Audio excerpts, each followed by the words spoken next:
Hi there, Brian James, that Micro Four Thirds guy with you once again. Good to see you on a rather wet and windy day in Cumbria here. This is a bit of a strange video, and hopefully I'll be able to put you in a little bit of the background as my thinking before I come to my conclusion. So keep on watching till the end and I'll let you know what my true thoughts are.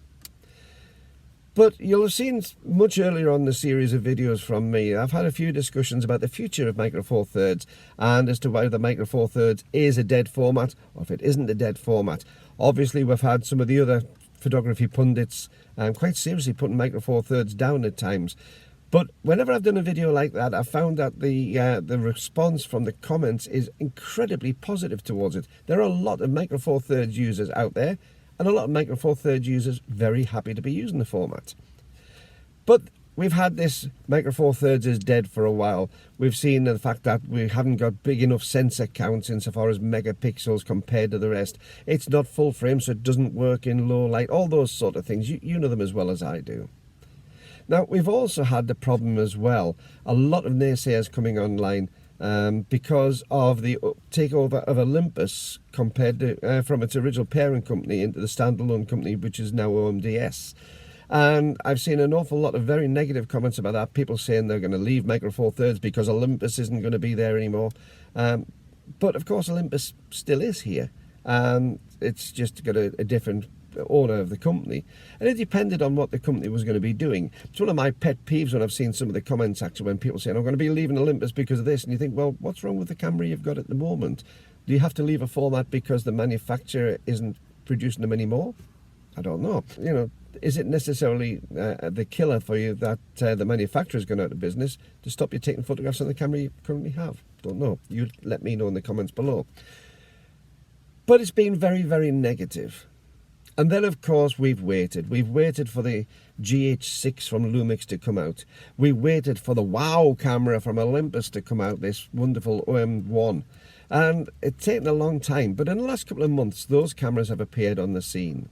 And I think on both counts, they've really made people sit up and think a bit. Now, the Lumix itself is a great camera. The fact that it's gone up to 24.5 megapixels is a big step compared to what it was. Well, relatively speaking, but it's a big step. It's a step forward, certainly on the sensor size. The Olympus, of course, having that fantastic stacked sensor, is giving far better low light performance, is getting far better fast shutter speeds and all sorts of other bits and pieces in with it.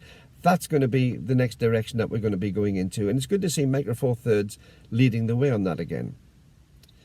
But why have I put this video in this sort of format? Why have I said this, is it Olympus the saviour of Micro Four Thirds? Well, I'll tell you about a little conversation I had at the weekend. I went to my local camera store, and the good thing with this camera store that I go into, they're very level-headed people. They know the market well. They don't go into the knee-jerks, but they're very, very savvy in what's going on in the camera market as a whole. They don't just stick to one brand or one format. They've got all sorts in there. And I was chatting to the manager in there, and I was asking him how the sales of the two new cameras, the GH6 and the OM-1, have gone. And something that he said really, really surprised me and really took me aback. And I've done a little bit of research on this since. Now, every time I release a video about Olympus, about this new OM-1, the viewer count has gone through the roof in comparison to other videos. I did one on the GH6, and I didn't get a third of the views as I did on the OM-1. So there's obviously a big market out there for Olympus brand cameras. And one thing that he said to me when I was in the shop, he said that he's never seen a camera on initial sales and pre-sales go out the door as fast as this. And as I say, they're using all sorts of brands, and you know, all the main brands got put through here.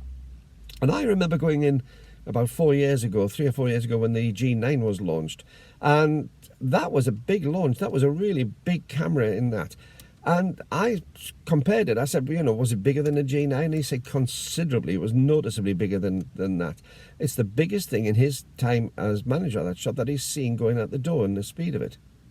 Now, for a format which is supposed to be dead, according to a lot of people, a lot of the photography pundits certainly, and you've seen me make videos about that on this channel in the past as well. And also for a camera system which, according to a lot of the users, is supposed to be dead because of this changeover of Olympus. It's not going to go anywhere. It's a different company. It's not going to be supported. it seems to fly in the face of that. Now, every time I've criticised the people putting it down, I've been told, yes, well, Micro Four Thirds as a format is great in Asia, it's great in Japan, but it's not really taken a root in the Western world. Well, I beg to differ. I think that what we've seen on this is proving the point that this really is starting to take foot.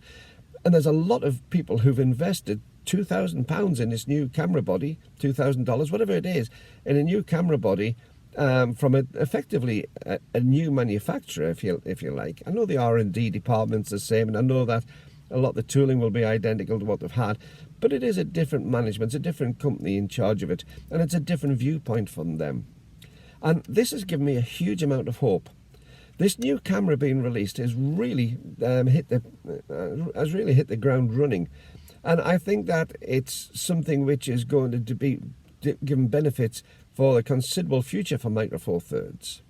Now, we've all heard the arguments about megapixel size, and I know a lot of people were disappointed to see that the Olympus was still stuck at the 20 megapixels. But I think they're getting a little bit taken up by figures.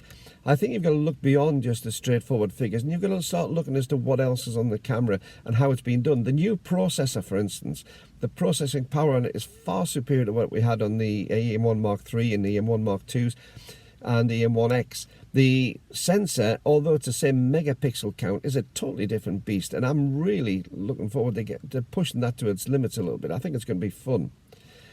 So, what's my thoughts on this? Is Olympus the saviour of Micro Four Thirds? Well, I'll tell you in a few seconds. Before I do, though, just remind you, if you haven't subscribed to the channel, please do so. We're over 4,700 subscribers now. We've got a wonderful little community, and it's great to have each and every one of you on board. If you do get the chance, give me a thumbs up for this video. And don't forget, if you do like the content, you want to help support the channel, there's a PayPal link to buy me a coffee below. So my conclusions. Is the OM-1 the saviour of Micro Four Thirds?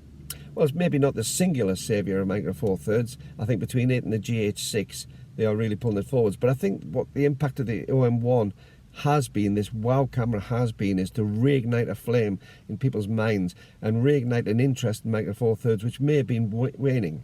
And I also think that it's possibly given a little bit of relief and a little bit of comfort to those who were worried about the acquisition of Olympus and the creation of OMDS. I really do feel that this is a step forward. The unfortunate part is that maybe this is the last time we see Olympus on a camera. It's been a really good top and tail, if you like, insofar as we started off in my photography years anyway, in the compact cameras with the OM-1 in the early 1970s, and now got the OM-1 as a digital camera in the 2020s. I think that's a great top and tail on that. I'll be very, very sorry to see the Olympus name go. But I do think that OMDS has actually given itself enough credence, enough credibility, that if it does have to drop the Olympus name, I don't know what the licensing agreements with the original company are for the use of the name. They may be able to use it, they may not. I'm not privy to that. But I think if it does go to an OMDS camera, I think it's given itself, this OM-1 has given itself enough credibility and enough credence to be able to carry that off and be seen as a major player. I also feel that OMDS have, although it may have taken a little while to do, there's been lots of things happening in the world, but I think they've given us what we really were asking for, what we wanted, and they've fulfilled the obligations of the promises that they made, and I'm really pleased about that. So what's your views? Let me know in the comments below. I really would be interested to see them. One thing about the comments is that although I read all the comments, I don't necessarily agree with them all. I do reply to some if there's something which just gets under my skin or something I totally agree with. But the majority I do read and I do appreciate. But more importantly, when you're leaving comments below, it's the other people who subscribe to the channel and who view the channel who then look at these comments. I really think that the benefit that we get is some of my viewers on here with a huge amount of experience and a huge wealth of knowledge and opinion, that you put those opinions down for other people to digest. So whether it flies in the face of what I say or whether it agrees with me is rather immaterial. It's the fact that it's got us discussing it, and that's a fantastically good thing. So until the next time, if you do have an OM-1, enjoy taking it out, but whatever camera you've got, take it out, take photographs and enjoy your photography. This is Brian James, that Micro Four Thirds guy, looking forward to try and get my hands on an OM-1 properly to own rather than just play with. See you soon. Bye bye.